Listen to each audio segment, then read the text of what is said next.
gaya ng sinasabi ng banal na kasulatan sa 4:1 ng Juan na ang sabi niya, "Mga minamahal, huwag kayong magsipaniwala sa bawat espiritu, kundi inyong subukin ang mga espiritu kung sila'y sa Diyos, sapagkat maraming nagsilitaw na mga bulaang propeta sa sanglibutan." Naririyan po ang mga banal na kasulatan, ang katwiran ng Diyos na ating babasahin. Ito'y bahagi ng na tayo ay hindi nararapat na humigit sa mga bagay na nasusulat kung ano ang dapat na atin pong ipamuhay bilang isang Kristiyano. Ang sabi ni Pablo sa unang Korinto 4:6, ang mga bagay ngang ito, mga kapatid, ay inianyo ko sa halimbawa sa aking sarili at kay Apolos dahil sa inyo, upang sa amin ay mga tuto kayo na huwag magsihigit sa mga bagay na nangasusulat, upang ang sino man sa inyo ay huwag magpalalo ang isa laban sa iba. Kaya po, ang ating susuriin ay ang mga katwiran ng Diyos na nakasulat sa banal na kasulatan. Kung ito nga ba ang aming ipinahahayag o kung ito ba ay taliwas sa sinasabi ng Biblia.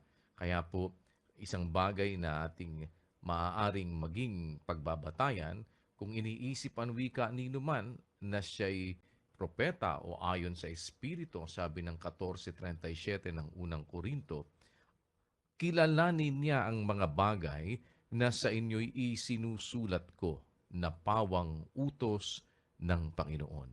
Kaya kung utos na ating dapat na sundin, na siyang magiging batayan ng ating mga paggawa, sapagkat sabi nga po doon sa 1:27 ng Filipos, ang inyo lamang anwikang pamumuhay ay maging karapat-dapat sa Ebanghelyo ni Kristo, upang maging ako ay dumating at kayo makita o wala man sa harap ninyo, ay mabalitaan ko ang inyong kalagayan, na kayo'y matitibay sa isang espiritu, na kayo'y mangagkaisa ng kaluluwa na nangagsisikap sa pananampalataya sa Ebanghelyo.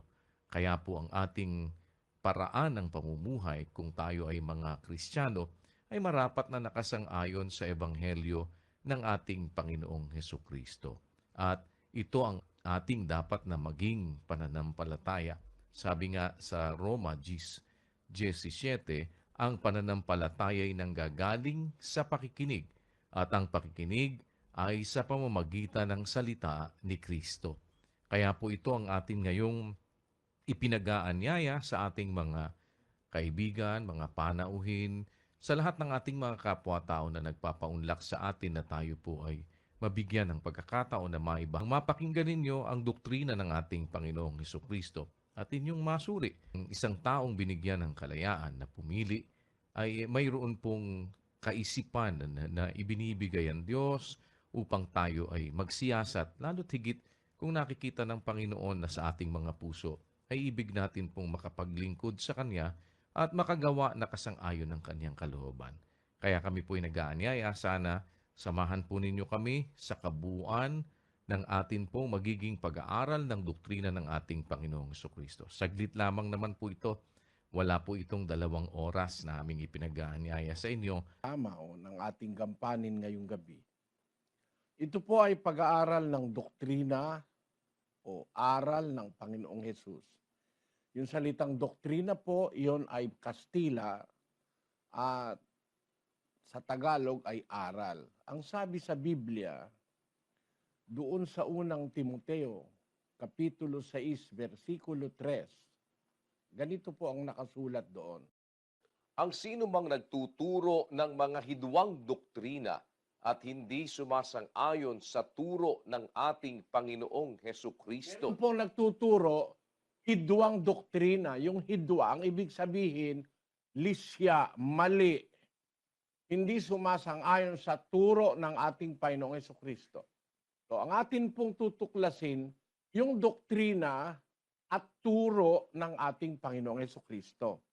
Kaya nga po kasi ganon ay dahil nandito tayo sa panahong Kristiyano. Tapos na po yung panahon ng Mosaiko, yung panahong Israelita, yung panahon ni Moises. Tayo po'y nasa ilalim ng panahon ni Kristo. Kaya ang aral na ating tutuklasin sa Biblia, hindi aral ng kahit na sino pa. Si Kristo po na anak ng Diyos na isinugo sa lupa. 17:5 ng Mateo, ganito po ang nakasulat. Samantalang nagsasalita pa siya, narito ang isang maningning na alapaap ay lumilim sa kanila. At narito ang isang tinig na mula sa alapaap na nagsasabi, ito ang sinisinta kong anak na siya kong kinalulugdan.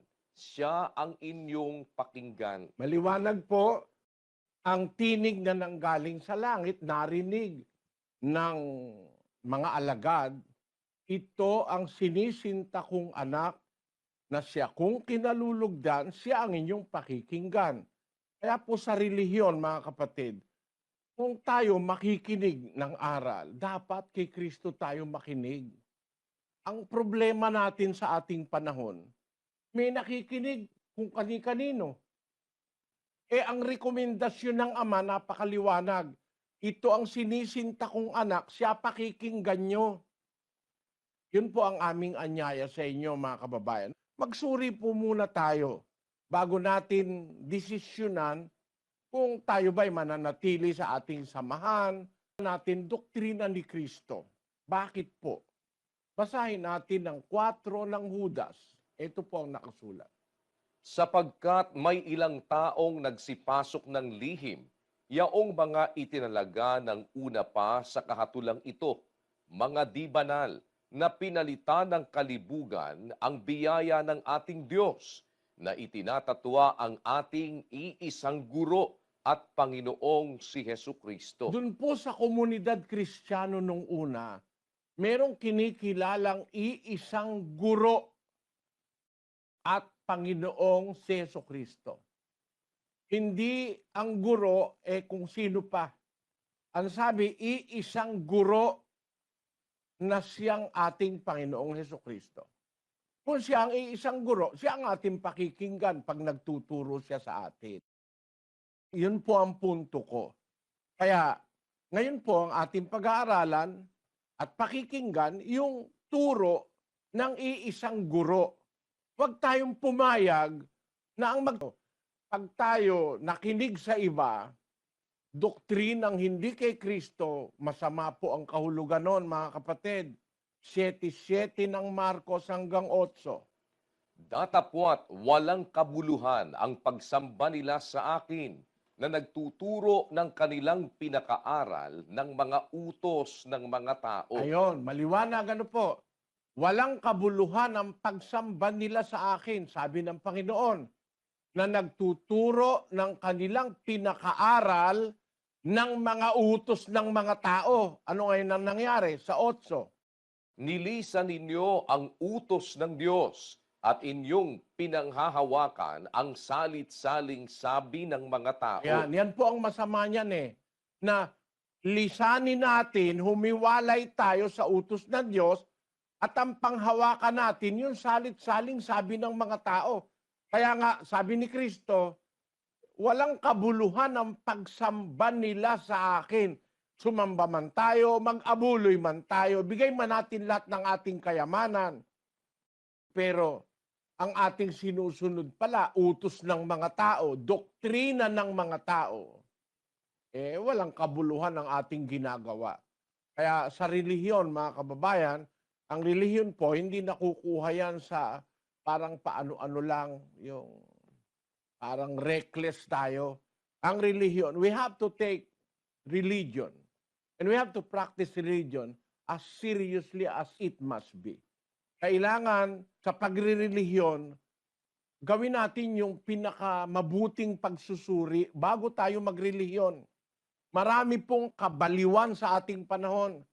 Maraming pagliligaw sa ating panahon. Ipinagpauna po yan ng Biblia na may magtuturo ng ibang aral, yung mga palalo, yung walang nalalamang anuman tungkol kay Kristo.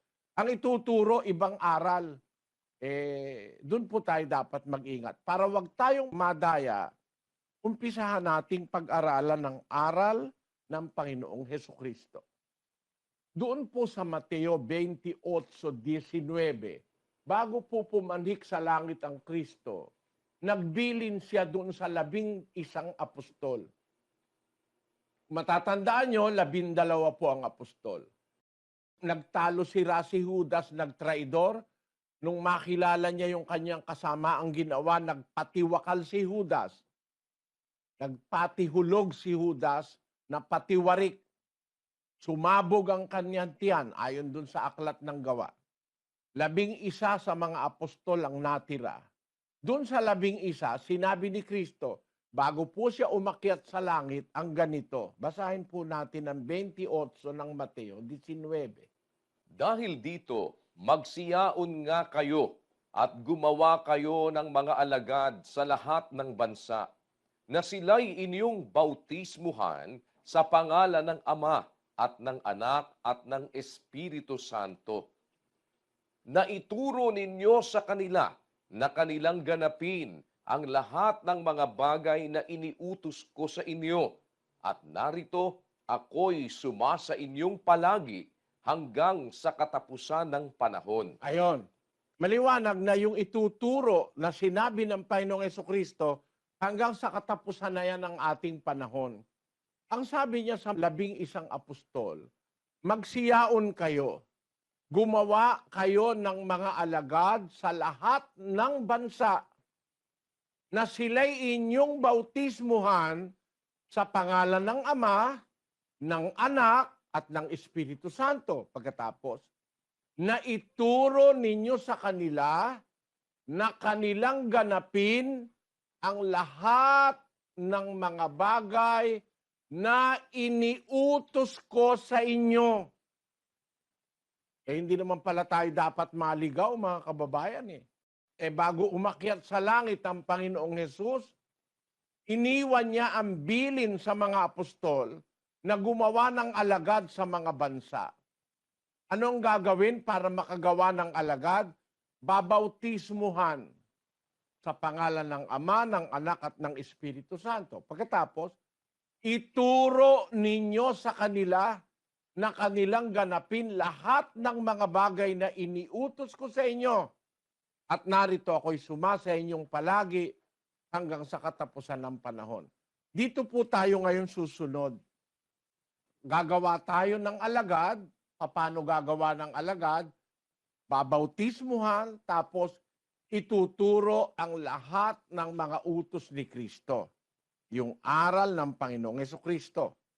Unang-unang aral niya, bautismo. At tandaan nyo mga kapatid, bautismuhan ninyo sila. Yun po ang unang aral na dapat isagawa. Kung mag-iisip kayo, kay Kristo may bautismo. Tapos ng bautismo, ituturo ang lahat ng aral niya. At sabi niya, ako'y sumasa inyo hanggang sa katapusan ng panahon. Until the end of the age. Ang sabi niya dun sa English. Kaya, ang ituturo, yung aral ni Kristo. Pabautismuhan, tapos tuturuan ang aral ni Kristo. Na tuparin yung aral ni Kristo. Kung tayo nasa party ng pag-aaral, pagsusuri, hindi namin kayo babautismuhan agad. Kundi, susuriin muna natin yung aral. Pag nasuri nyo na ang aral, mga kapatid, nakita nyo tama, yun ang una nating tutuparin, magbautismo. Pero, susuri muna tayo ng aral ni Kristo. Alamin natin muna kung yung aral na ating itinataguyod sa Iglesia ng Diyos o sa Church of God International, ayun nga yung aral ni Kristo. At ang garantiya ko sa inyo, magdala kayo ng pangsulat, papel, lapis, o kaya tandaan ninyo na kung meron kaming ituturo sa inyo hindi aral ni Kristo, huwag niyong tatanggapin. Ang tanggapin niyo lang yung aral ni Kristo. At yung aral ni Kristo, nakasulat po sa Biblia yon. Pag hindi nakasulat sa Biblia, huwag niyong tatanggapin. Kasi yung aral ni Kristo, yung utos niya, lahat yon nakasulat sa Biblia. Hindi po pwedeng walang nakasulat, tatanggapin natin. 14:37 ng unang Korinto, pakinggan nyo. Kung iniisip ni Numan na siya'y propeta o ayon sa Espiritu, ay kilalanin niya ang mga bagay na sa inyo'y isinusulat ko na pawang utos ng Panginoon. Ayun ang sabi ng mga apostol. Ang lahat ng sa inyo isinusulat ko, sabi ni Pablo, pawang utos ng Panginoon. Kaya yung lahat ng utos ng Panginoong Hesus, makikita natin isinulat ng mga apostol. Pagka hindi isinulat, hindi utos yun. Kasi sabi niya, liwanag ang mga bagay na sa inyo isinusulat ko, pawang utos ng Panginoon. Yung salitang pawang sa Tagalog, ang ibig sabihin nun, lahat, bawat isa na itinusulat ko, pawang utos ng Panginoon. Pagka kayo tuturuan, wala sa nakasulat, magduda na kayo agad mga kababayan. Pag wala sa para lang ipakita ko sa inyo, may mga aral, wala sa Biblia, hindi tinuturo ng Biblia. Kaya kung alin lang yung nakasulat sa Biblia, yun lang ang ating tatanggapin, yun lang ang ating sasampalatayanan. Gaya ng sinabi ng Panginoong Hesus sa mga apostol. Ituro niya sa kanila ang lahat ng bagay na aking iniutos sa inyo at narito ako'y sumasa inyong palagi hanggang sa katapusan ng panahon. Ngayon, umpisahan natin. Ang unang aral niya, bautismo, mga kapatid. Anong katunayan ang unang aral ni Kristo sa isang dating hindi mananampalataya? Pero pag nakinig sa kanya at sumunod sa kanya, ang unang aral ay bautismo. Alam nyo, si Pablo, yung Apostol Pablo pinag-uusapan sa mga relihiyon. Yan po, hindi dating Kristiyano yan.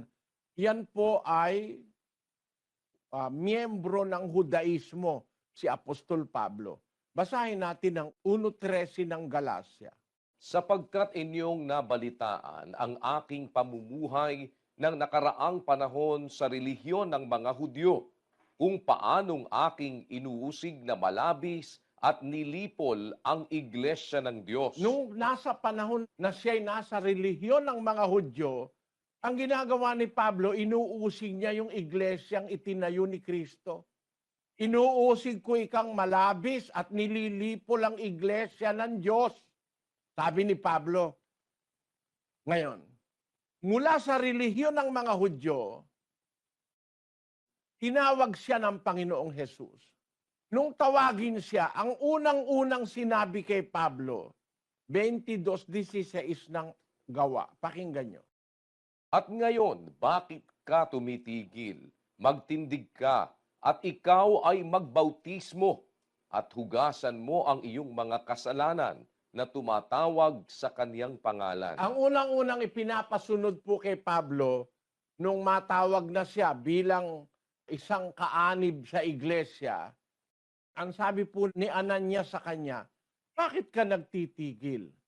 Magtindig ka, ikaw ay magbautismo at hugasan mo ang iyong mga kasalanan na tumatawag sa kanyang pangalan. Ang unang utos na ipinapatupad ng Diyos kay Pablo nung siya'y umalis sa Judaismo at tinawag siya ng Diyos, magtindig ka, magbautismo ka sa pangalan ni Jesucristo.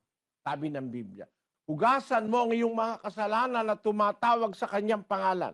So, ito po ang patunay na ang unang utos ay bautismo para maging kaanib sa iglesia ng Diyos.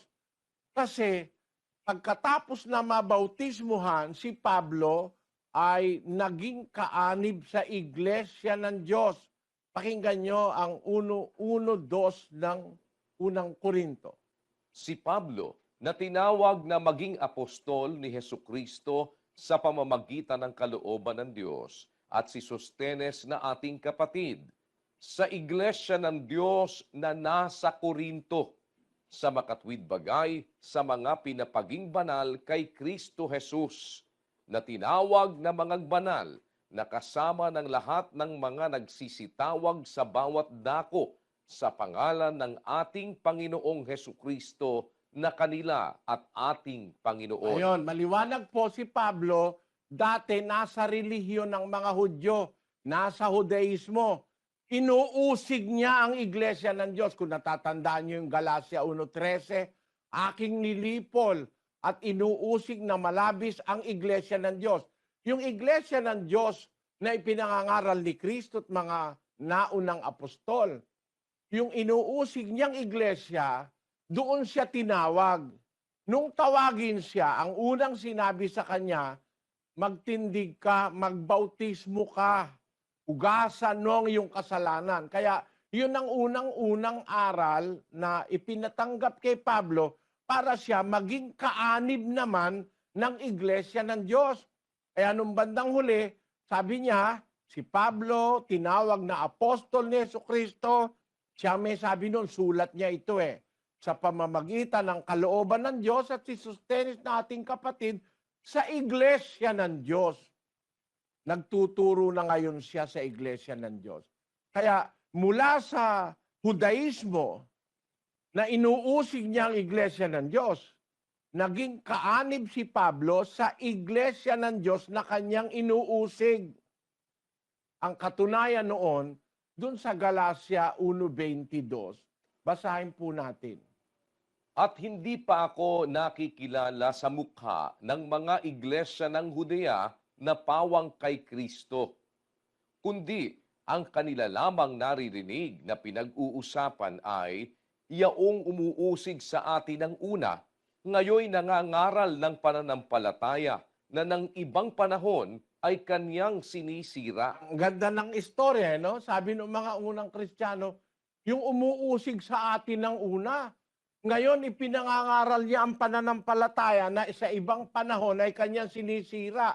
Kaya nung nasa relihiyon siya ng mga Hudyo, inuusig niya ang iglesia ng Diyos.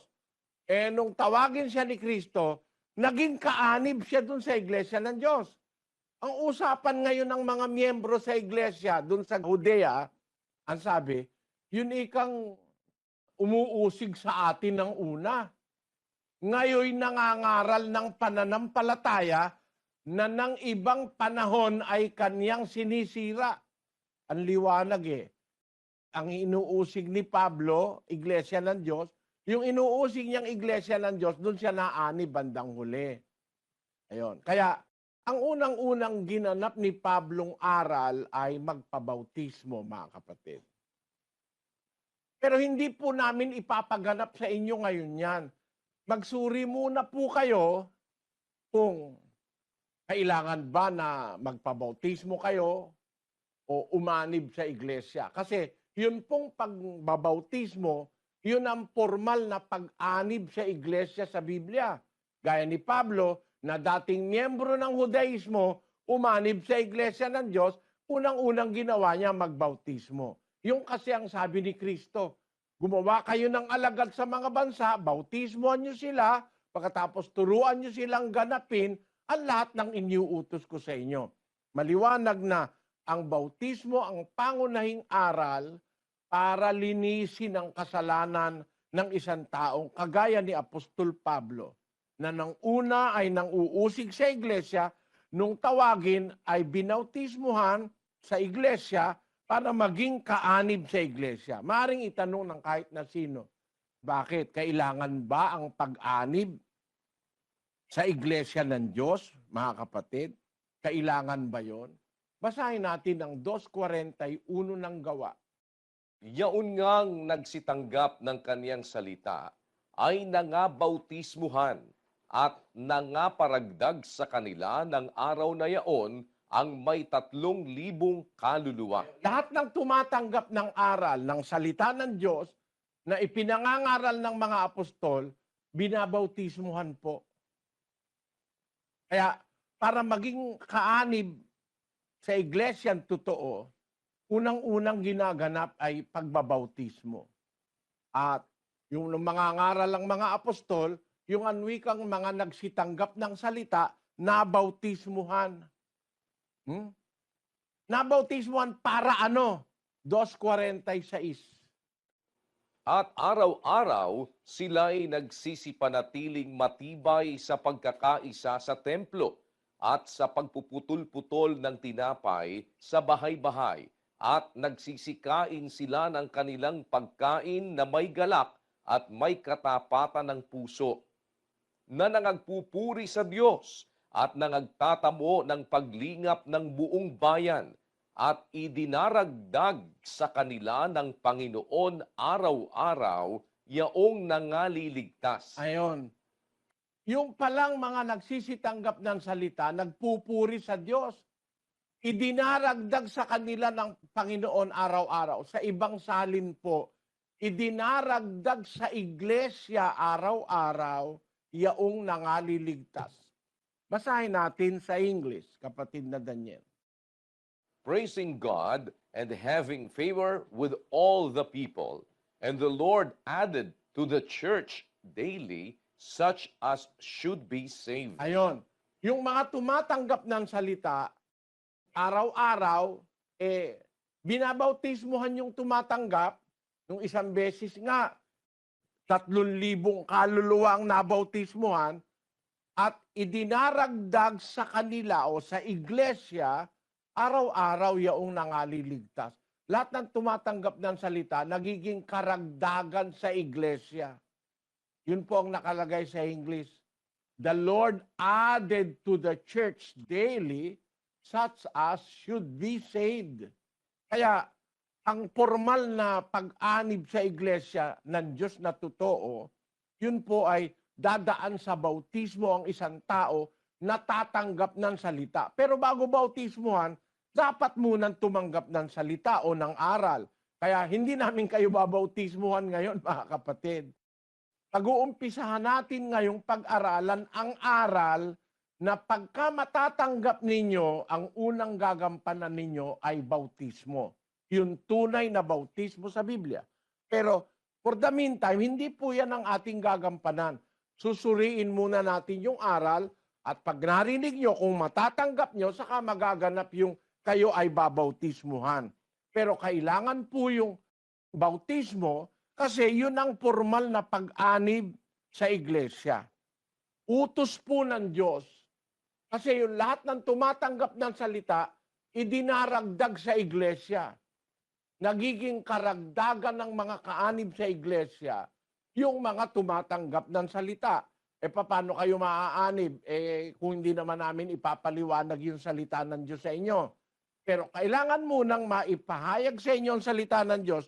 Kung matatanggap nyo, magiging karagdagan sa iglesia ang isang taong nakatanggap ng salita pagkatapos na siya ay mabautismuhan. Ayon sa Biblia. Ang katunayang yung pag-anib sa iglesia, kasi ganito yan mga kapatid, hindi ko talaga pwedeng tiisin na hindi masabi. Kung nakikinig kayo nung club, hindi ikakailangan ng iglesia. Yun. Isa sa mga aral ngayon ng kasinungalingan yan, mabuti ilagay natin sa screen. Kailangan ba ang pag-anib sa iglesia? Ang sabi ni basahin natin ito, kapatid na Luz.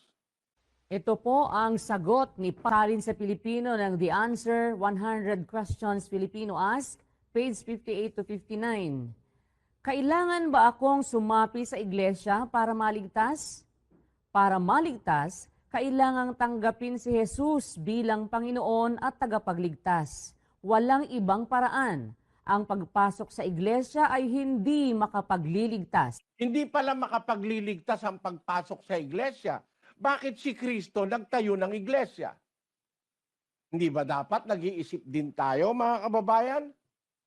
Wala palang kwenta ang iglesia, hindi pala kailangan sumapi. Bakit tinayo ni Kristo ang iglesia? Yun ang hindi sinasabi. Isang napakalaking issue ito na nagpapakita ng pagliligaw ng mga taong walang pagtitiwala sa Diyos. Sabi ng Biblia, ang Diyos nagtayo ng iglesia. Ibig sabihin, nagtayo ang Diyos ng iglesia para itakwil mo lang, wag mo lang pansinin, wala palang kwenta, ganon. Ganon ba ang Diyos? Hindi po ganon. Sa Biblia, kaya itinayo ang iglesia para aniban ng tao. Na ang tao'y sumapi sa iglesia. Utos po ng Diyos yun. 3:6 ng Efeso. Pakinggan nyo. na ang mga hentil ay mga tagapagmana at mga kasangkap ng katawan. Kita nyo? Salita ng Diyos ito. Yung mga hintil, kagaya natin, ang hintil po sa Biblia, lahat ng bansa labas ng Israel. Lahat ng bansa labas noong mga inakay ni Moises, tinatawag na mga hintil. Kaya ang Pilipino, Amerikano, Hapon, tayong lahat ngayon, mga hintil tayo. Gentiles ang tawag. Kasi hindi tayo kabilang doon sa Israelites. Ngayon, ang mga hintil ang wika, tagapagmana, mga kasangkap ng katawan. Alamin natin, alin ba yung katawan na sasangkapan ng mga hintil? Alin yung katawan? Colosas 1:18. At siya ang ulo ng katawan sa makatwid bagay ng iglesia. Ayan, si Kristo ang ulo ng katawan sa makatwid bagay ng iglesia. Yung katawan, mga kapatid, yun po ang iglesia na itinuturo sa Biblia. Yung iglesia ang tinuturo sa Biblia, dapat tayong mga hintil maging sangkap noon, maging members. Kung babasahin natin sa English, kapatid na Daniel. That is how the Gentiles are fellow heirs, members of the same body, and partakers of the promise in Christ Jesus through the gospel. Ang liwaliwanag, ang mga hintil, the Gentiles are fellow heirs, tagapagmana, members o kasangkap ng katawan, members of the same body. Alam na natin yung katawan, yun ang iglesia. Ang mga hintil ay tagapagmana, kasangkap ng iglesia. May bahagi sa pangako na kay Kristo Jesus sa pamamagitan ng Ebanghelyo. Maliwanag kung gayon, mga kababayan, na ang pag-anib sa iglesia, kalooban ng Diyos, magiging sangkap tayo ng katawan o ng iglesia. Hindi natin pwedeng sabihin na ang kailangan ko lang si Kristo. Eh si Kristo nga ang nagturo ng iglesia eh. Tapos, ayaw mong tanggapin ngayon yung iglesia ang tinuro niya. Ano ang kahulugan nun? Si Kristo lang kailangan mo, yung iglesia hindi. Eh si Kristo nagturo ng iglesia, nagturo nun. 12:48 ng Juan. Ang nagtatakwil sa akin at hindi tumatanggap sa aking mga pananalita ay mayroong isang hahatol sa kanya. Ang salitang aking sinalita ay siyang sa kanya'y hahatol sa huling araw. Ang sabi ng Panginoong Yesus, ang nagtatakwil sa akin, hindi tumatanggap ng aking mga pananalita, eh hahatulan siya nung salitang sinalita ko sa huling araw. Tiyan mo yan. Pagka pala hindi mo tinanggap yung salita, tinatakwil mo yung nagsalita. Ang liwanag, tandaan niyo mga kababayan, ang nagtatakwil sa akin, hindi tumatanggap sa aking mga pananalita. Eh pagka pala sinasabi mo, tinatanggap mo si Kristo, ayaw mo naman yung salita ni Kristo, eh tinatakwil mo si Kristo. Isipin niyo mga kababayan, pagka sinabi mo na tinatanggap mo si Kristo, eh tinatakwil mo naman yung salita ni Kristo. Eh paano yun? Itinatakwil mo si Kristo. Ang kailangan lang daw si Kristo, hindi kailangan ng iglesia. Kailangan nga eh. Turo nga ni Kristo yung iglesia eh. No? Ang pagtanggap kay Kristo, tanggapin mo yung salita niya. At pag tinanggap mo yung salita niya, kasama sa itinuro niya ang iglesia. May iglesia siyang itinuro. At yun ang iglesia ng Diyos na nasa Biblia. Kung tatanggapin mo siya, tatanggapin mo yung salita niya, yung itinuro niya. Isa doon ay ang iglesia. At kailangang umanib ka doon sa iglesia na itinuro niya. Hindi ko sinasabi yung mga hindi nakarinig, hindi ko sinasabi yung nasa bundok, hindi ko sinasabi yung mga namatay nung araw na wala pang imprenta ang Biblia. May hustisya ang Diyos para sa kanila. May awa ang Diyos para sa kanila. Pero yung mga nakakarinig ng aral, may aral tayo naririnig, isa sa bahagi ng aral na yon ay ang pagtanggap sa iglesia na itinuro ni Kristo. Basahin po natin ang 12:9 ng Roma. Ang pag-ibig ay maging walang pagpapaimbabaw. Kapuotan ninyo ang masama. Makisanib kayo sa mabuti. Ayon, ang sabi ng salita ng Diyos, kapuotan ninyo ang masama, makisanib kayo sa mabuti. Yung palang pagsanib, utos pala yon mga kababayan. Yung pagsanib, kapuotan ninyo ang masama, makisanib kayo sa mabuti. Pagkasasabihin mo, hindi na kailangang umanib. Kung naiintindihan mo kasi, sasabihin mo, tanggapin si Kristo. Tapos ayaw mo namang ipatanggap yung iglesyang itinayo ni Kristo. Sabi mo, tanggapin si Kristo. Ang pagtanggap kay Kristo, tanggapin mo yung salita niya. Isa sa mga itinuro niyang aral, ang iglesia. Kaya nga siya nagtayo ng iglesia. Ano ba naman nagtayo ng iglesia pagkatapos sasabihin niya, hindi mo na kailangan yan. Na sabi mo, tanggapin ko si Kristo. Ang aral ni Kristo ay nagtayo siya ng iglesia. Tapos si Kristo pa ang puno sa iglesia. Pagkatapos ayaw mo. Basahin natin ang 5 ng Epeso 23. Sapagkat ang lalaki ay pangulo ng kanyang asawa, gaya naman ni Kristo na pangulo ng iglesia, na siya rin ang tagapagligtas ng katawan. Si Kristo pala pangulo ng iglesia. Ayaw mong tanggapin ngayon. Kasi siya ang pangulo nun Siya ang pangulo ng katawan sa makatwid ng iglesia. Si Kristo, pangulo ng iglesia. Ayaw mo ng iglesia.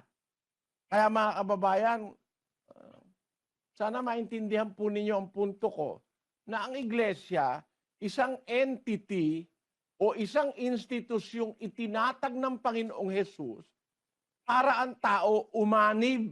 Ang sabi, ang pag-ibig ay maging walang pagpapaimbabaw. Sabi ng Biblia, kapuotan ninyo ang masama, makisanib kayo sa mabuti.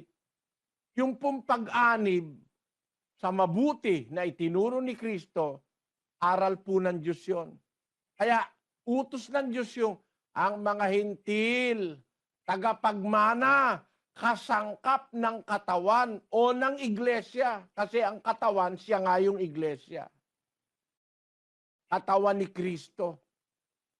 Espiritual na katawan ni Kristo ang iglesia.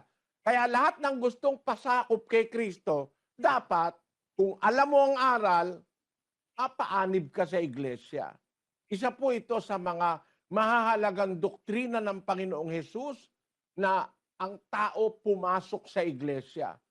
At yung aayaw o pumipigil sa iba na pumasok sa iglesia, mga po natin ng 3 Juan. Ako'y sumulat ng ilang bagay sa iglesia, datapwat si Diotrephes na nag-iibig magkaroon ng kataasan sa kanila ay hindi kami tinatanggap. Kaya't kung pumarian ako, ay ipaaalaala ko ang mga gawang kanyang ginagawa na nagsasalita ng masasamang salita laban sa amin at hindi nasisiyahan sa ganito, ni hindi man niya tinatanggap ang mga kapatid at silang mga ibig tumanggap ay pinagbabawalan niya at pinalalaya sila sa iglesia. Ayun, ang pangalan niya, Diotrephes, yung kalaban ng mga apostol. Kung iisipin nyo, mga kababayan, meron pa ngayong isang kayang church age. Hindi na kailangan na ikaw pumunta kayo sa iglesia. Sabi nung isa pang ano yun. Hindi na raw kailangan na iglesia, wag na raw pupunta sa iglesia. Sabi, ang liwa-liwanag sa Biblia. Sabi ni San Juan, ako'y sumulat ng ilang bagay sa iglesia. Datapwat si Diotrephes na nag-iibig magkaroon ng kataasan sa kanila, hindi kami tinatanggap. Kaya't kung pumarian ako, sabi ni Juan, ipapaalala ko sa iyo ang mga gawang kanyang ginagawa. Nagsasalita ng masasamang salita laban sa amin. Hindi nasisiyahan sa ganito. Hindi niya tinatanggap ang mga kapatid. At silang ibig tumanggap, pinagbabawalan niya at pinalalaya sila sa iglesia. Yan yung kaaway ng mga apostol. ayaw na yung mga tao pumasok sa iglesia. Ganon din ngayon yung mga kalaban ni Kristo. Mga antikristo ngayon. Hindi kakailangan niyang iglesia. Huwag kayo mag-iglesia. Huwag daw mag-iglesia. Pupunta ka sa kanya. Ano yun sa'yo? Ang nasa Biblia ay iglesia ng Diyos. Yun ang ipinangaral ng mga apostol, mga kababayan. Tandaan nyo, nangaral ang mga apostol, ang ipinangaral, iglesia ng Diyos. Yung tunay na iglesia sa Biblia. Gawa 20:28. Pakinggan nyo. Ingatan ninyo ang inyong sarili at ang buong kawan na sa kanila'y ginawa kayo ng Espiritu Santo na mga obispo upang pakanin ninyo ang iglesia ng Diyos na binili niya ng kanyang sariling dugo. Nakita nyo kung gaano kamahal ang iglesia para sa Panginoong Hesus?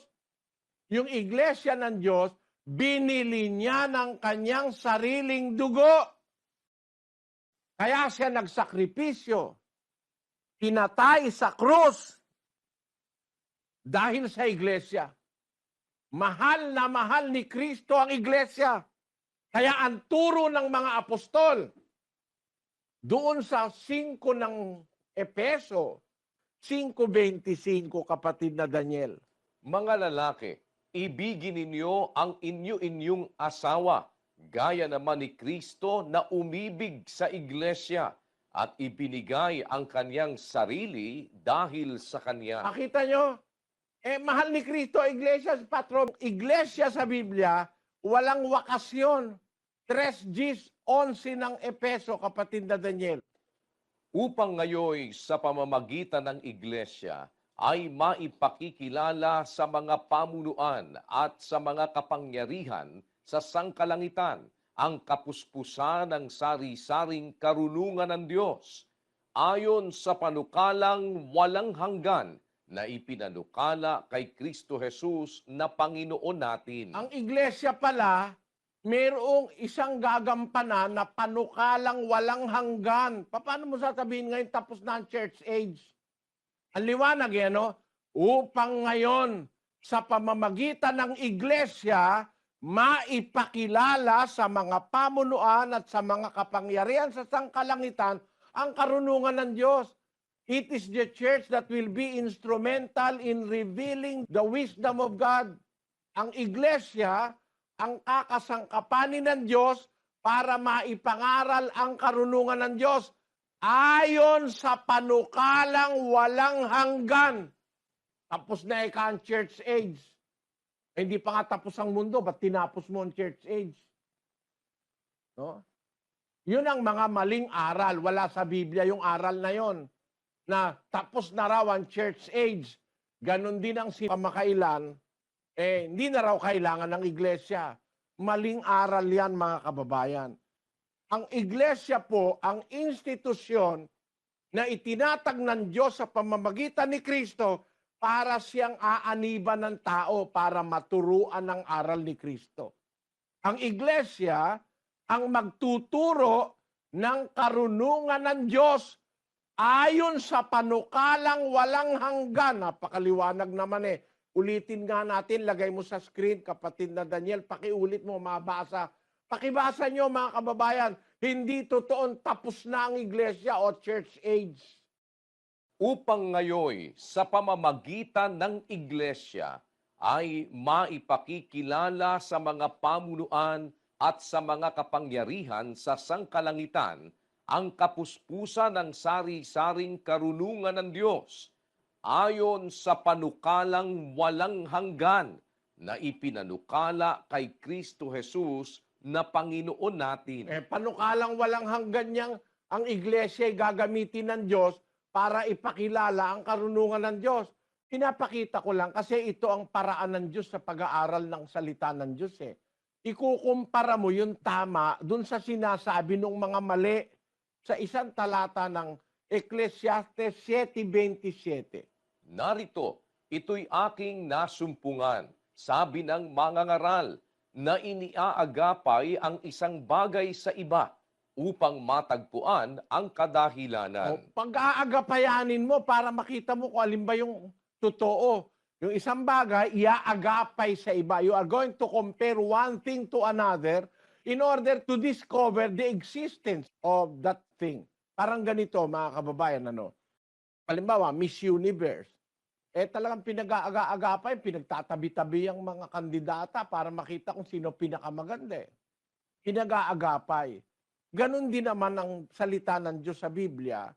Iaagapay mo yung isang bagay sa iba para makita mo, alin ba totoo? Kasi, tapos na raw ang church age. Hindi po totoo yun eh. Kasi yung iglesia, ayon sa Biblia, ay panukala ng Diyos na ang iglesia ay tagapagpakilala ng karunungan ng Diyos. Ayon sa panukalang walang hanggan, according to an eternal purpose, which He purposed in Christ Jesus our Lord. Yung purpose ng iglesia na magpapakilala ng karunungan ng Diyos, eternal purpose yun.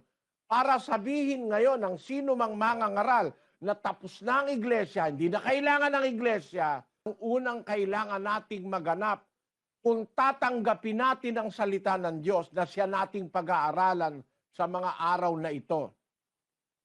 Unang-unang dapat nating maganap matanggap natin yung iglesia ng Biblia.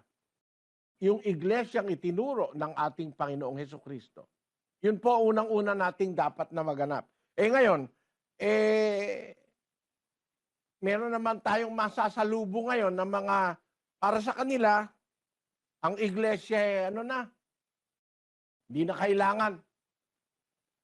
Magkumpara kayo. Sino kaya nagsasabi ng totoo? Kaya nga kailangan nating diskubrin, pag-aralan itong mga aral na ito, mga kababayan.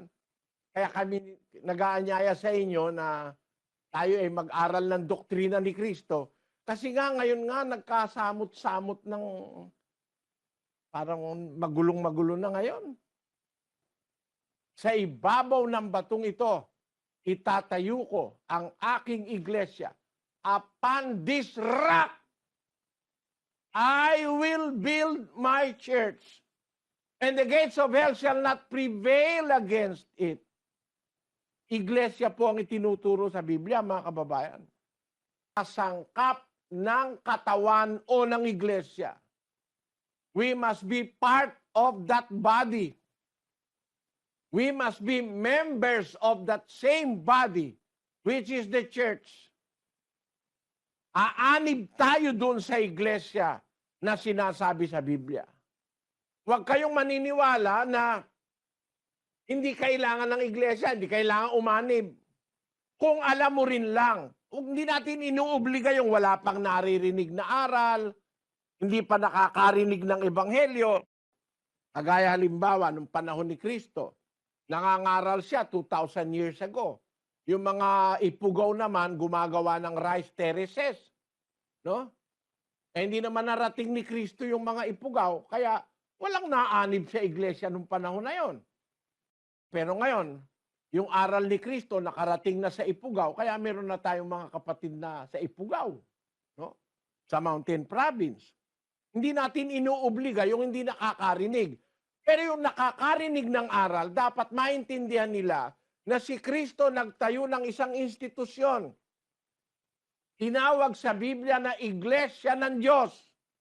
Yung Iglesia ng Diyos na yon ay magpapakilala ng karunungan ng Diyos ayon sa panukalang walang hanggan. At yung Iglesia ng Diyos na yon, doon aanib ang mga babautismuhan. Ayon sa ating nabasang mga talata. Hindi po pwede, mga kapatid, at hindi maaaring matutulan na ang iglesia ay institusyong mahalaga para kay Kristo. Pinag-ukulan niya nga ng kanyang sariling buhay yun eh. Minahal niya ang iglesia, binili niya ng kanyang sariling dugo. Ulit natin, 20:28 ng Gawa. Ingatan ninyo ang inyong sarili at ang buong kawan na sa kanila'y ginawa kayo ng Espiritu Santo na mga obispo upang pakanin ninyo ang iglesia ng Diyos na binili niya ng kanyang sariling dugo. Ayun, ang liwanag, ang iglesia ng Diyos na binili niya ng kanyang sariling dugo. Yan po ang nasa Biblia. Ngayon, sa kasamaang palad, may nagsali ng Biblia, hindi ba? Ang inilagay, ilamsa. Kaisa-isang Biblia yon na ang nakalagay, iglesia ni. Pero kung babalik po tayo sa Bibliang Grego na orihinal na lingwaheng ginamit ng Bagong Tipan, ang nakalagay po sa Grego, Ecclesian to Theo. Ayon, basahin natin yung 20-28 ng gawa. Prosechete eotois kai pantito poimnio en o umas to pneuma to agion eteto episkopos poi mainen ten ecclesian to Theo. Iglesia ng Diyos, hindi Ecclesian to Theo. Iglesia ng Diyos na binili niya ng kanyang sariling dugo. Ang argumento po ng mga mali pong interpretasyon yon, mga kababayan. Bakit? Pakinggan nyo ha. Nung sabihin ni Kristo, itatayo ko ang aking iglesia, sarili niya ba yon? Itatayo niya? Basahin natin. 12:49 ng Juan. Sapagkat ako'y hindi nagsasalita na mula sa aking sarili, kundi ang Ama na sa akin ay nagsugo ay siyang nagbigay sa akin ng utos kung ano ang dapat kong sabihin at kung ano ang dapat kong salitain. At nalalaman ko na ang kanyang utos ay buhay na walang hanggan. Ang mga bagay na sinasalita ko ay ayon sa sinabi sa akin ng Ama, gayon ko sinasalita. Ayon. Yung pala sinasalita niya, galing sa Diyos yun. Mga kababayan, nagsasalita si Kristo, galing sa Ama. Kaya nung sabihin niya, itatayo ko ang aking iglesia, salita ng Ama yon. Hindi ito kayang tutulan ng mga... Ang sinasalita ko, hindi sa aking sarili. Hindi ako nagsasalitang mula sa aking sarili. Kundi ang Ama na sa akin nagsugo, nagbigay sa akin ng utos kung ano ang dapat kong sabihin, kung ano ang dapat kong salitain. Kaya nung sabihin niya, itatayo ko ang aking iglesia, kanya ba yon? Hindi po. Ang Ama yon. Salita ng Ama yon na nanggagaling sa bibig ni Kristo. At yun ang talagang hula na gagampanan ni Kristo. May hula bago pa siya nagkatawang tao. 18:18 ng Deuteronomio. Pakinggan nyo. Aking palilitawin sa kanila ang isang propeta sa gitna ng kanilang mga kapatid na gaya mo. At aking ilalagay ang aking mga salita sa bibig niya at kanyang sasalitain sa kanila ang lahat ng aking iuutos sa kanya. O yan, itinuturo sa hula. Kausap ng Diyos si Moises. Papalitawin ko ang isang propeta sa gitna ng kanilang kapatid. Gaya mo. Sabi niya kay Moises, magpapalitaw ako ng isang propeta sa gitna ng Israel. Gaya mo. Ilalagay ko ang aking mga salita sa bibig niya. Sabi ng Diyos, sinong propeta yon? Napapalitawin ng Diyos gaya ni Moises, ilalagay ng Diyos ang salita niya sa bibig ng propeta na yon. 3:22-20 ng gawa. Pakinggan nyo. Tunay na sinabi ni Moises, ang Panginoong Diyos ay magtitindig sa inyo ng isang propetang gaya ko mula sa gitna ng inyong mga kapatid. Siya ang inyong pakinggan sa lahat ng mga bagay na sa inyo'y sasalitain niya. At upang kanyang suguin ang Kristo na itinalaga sa inyo na si Jesus. Yung palang propeta na yon ay ang Panginoon Kristo. Sabi ng Diyos, ilalagay ko ang aking mga salita sa bibig niya. Kaya pag nagsalita yung propeta na yon, ang sasabihin nun, salita ng Ama. Ano ang sabi ni Kristo? Sa ibabaw ng batong ito, itatayo ko ang aking iglesia. Kanino ngayon yon? Kay Kristo? Hindi po. Sa Ama yon. Kaya nga iglesia ng Diyos yun Ang liwaliwanag sa Gawa 20:28 na iminali ni Lamsa na ang iglesia ng Diyos, binili niya ng kanyang sariling dugo. Pagkatapos na maitatag ang iglesia ng Diyos, nagsakripisyo si Kristo hanggang naibubo ang kanyang dugo sa krus dahil sa iglesia. Yung iglesia ang kanyang ipinangaral at itinuro sa mga apostol. Yun ang iglesia ng Diyos, mga kababayan. Ang opisyal na pangalan ng iglesia sa Biblia ay Iglesia ng Diyos. Doon sa pangalan ng may-ari, basahin natin ang 43:7 ng Isaias. Pakinggan nyo.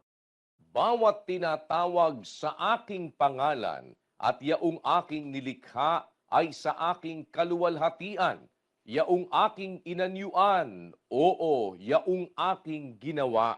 Maliwanag po, mga kababayan, sabi ng Diyos, yung tinatawag sa kanyang pangalan, yun ang kanyang kaluwalhatian. Yun ang aking inanyuan. Oo, yaon ang aking ginawa. Yun ang aking nilikha. Kaya nga lahat ng bagay na sa Diyos tinatawag sa pangalan ng Diyos Di ba? Espiritu. Kanino? May espiritu na yun sa Diyos. Ang tawag, Espiritu ng Diyos. Tao. Tao na tao, sa Diyos naman. Tao ng Diyos. Nasa 3:17 ng 2 Timoteo. Ngayon, anghel ng Diyos. Lahat ng sa Diyos sa Diyos tinatawag Tao ng Diyos, Espiritu ng Diyos, anghel ng Diyos, Kristo ng Diyos. Pati si Kristo, tinatawag Kristo ng Diyos 9:20, kapatid na Daniel. At sinabi niya sa kanila, datapwat, ano ang sabi ninyo kung sino ako? At pagsagot ni Pedro ay nagsabi, ang Kristo ng Diyos. Si Kristo, ang Kristo ng Diyos. Kaya lahat ng sa Diyos tinatawag sa kanyang pangalan. 9:19 ng Daniel. O Panginoon, dinggin mo. O Panginoon, patawarin mo. O Panginoon, iyong pakinggan at gawin. Huwag mong ipagpaliban, alang-alang sa iyong sarili, O Diyos ko, sapagkat ang iyong bayan at ang iyong mga tao ay tinatawag sa iyong pangalan. Ang tao ng Diyos, ang bayan ng Diyos, tinatawag sa kanyang pangalan. Maliwanag, mga kababayan.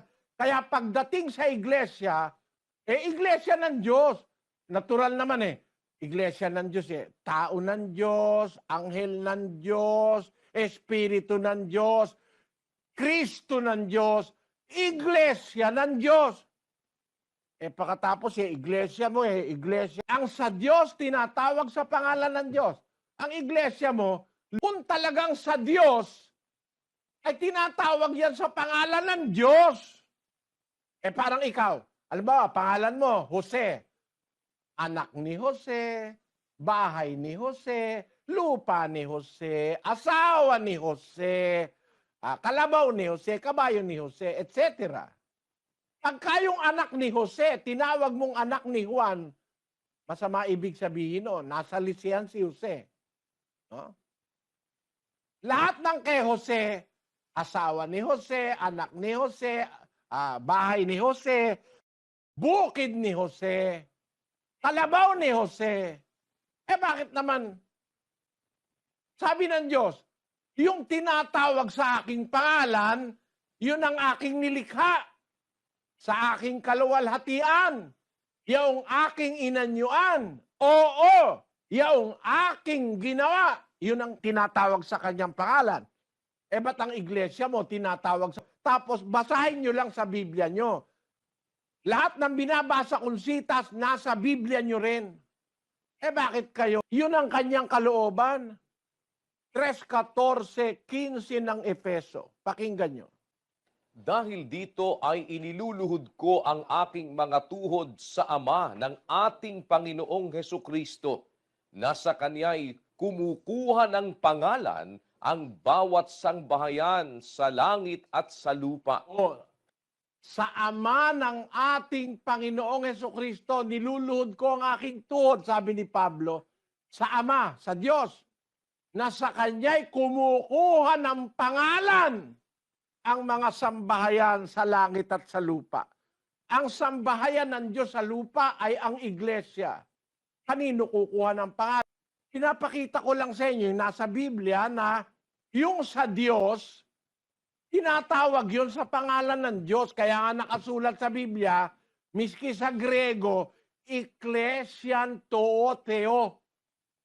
Ecclesian to Theo. Iglesia ng Diyos. Church of God. Tama naman ang pagkakatranslate sa English eh. Church of God. Sa babatayan mo, hindi mo naman iibahin yan eh. Iglesia ng Diyos. Na yung iglesia ng Diyos, yun ang ginubos niya ng kanyang sariling dugo. Sa Bibliang Grego na orihinal na ginamit na salita sa Bagong Tipan ay Ecclesian to Theo. Iglesia ng Diyos din. Sa Cebuano nakalagay, unang mga salin ng Bibliang Protestante ang nakalagay, Iglesia ng Diyos. At yun naman talagang nasa Greek original language, Ecclesian to Theo. Kaya, mayroong iglesia talaga mga kapatid sa Biblia. Binili ng Kristo ng kanyang sariling dugo. Pagkatapos ngayon, sasabihin mo, hindi na kailangan ng iglesia. Kailangan po yan. Ang unang-unang isang dapat nating maintindihan. Kagaya ni Pablo, galing sa relihiyon ng mga Hudyo, sa Judaismo, nang tawagin siya ng Panginoong Hesus, naanib siya sa iglesia ng Diyos. Kaya inililiwanag po namin sa inyo, alin ba ang aral na dapat nating unang maintindihan? Ang pag-anib sa iglesia ng Diyos, isa sa pangunahing aral ng ating Panginoong Kristo. Na bago tayo formal na maanib sa iglesia, kailangan nating mabautismuhan. Pero bago naman tayo mabautismuhan, kailangan muna nating matanggap yung salita. Paano yung matatanggap ang salita? Pag-aaralan natin ang salita. Ngayon, yung mga iglesyang nagkalat sa ating panahon, kung hindi po tayo magsusuri, baka tayo maligaw. Bakit? Kasi dapat sa Biblia tayo magbatay eh. Wala naman sa Biblia yan eh. Yung Baptist Church, wala sa Biblia yon. Yung Pentecostal missionary, wala sa Biblia yon. Wala sa Biblia yung Iglesia Luteriana. Bakit? Unang-unang dahilan, ang iglesyang totoo dapat tawagin sa pangalan ng may-ari. Ang Diyos ang may-ari ng iglesia, kaya ang nasa Biblia, iglesia ng Diyos. Yan po ang aming iniaanyayang suriin nyo, mga kababayan. Magmumula sa gabing ito, hanggang sa mga darating na gabi, nanyayahan ko po kayo personal. Makita nyo, mga kababayan, ang pagkukumpara ng mga bagay-bagay para tayo makarating doon sa isang tamang konklusyon na ang ginagamit lang ay ang Biblia. Naanyayahan ko po kayo uli bukas, mga kababayan. Sana dalo kayo uli. Umpisahan nating suriin ang salita ni Kristo. Para tayo kasi maanib sa iglesia, dapat matanggap yung salita at mabautismuhan. Paano kayo mababautismuhan kung hindi nyo matatanggap yung salita? Para matanggap ang salita, suriin natin yung salita, yung doktrina ni Kristo sa Biblia. Siya ang ating guro. Isa-isang guro na dapat magturo sa atin. Babasahin ko po sa inyo isa-isa ang aral ng ating Panginoong Kristo. Anyahan ko kayo bukas, mga kababayan. Kami po ay nag-aanyaya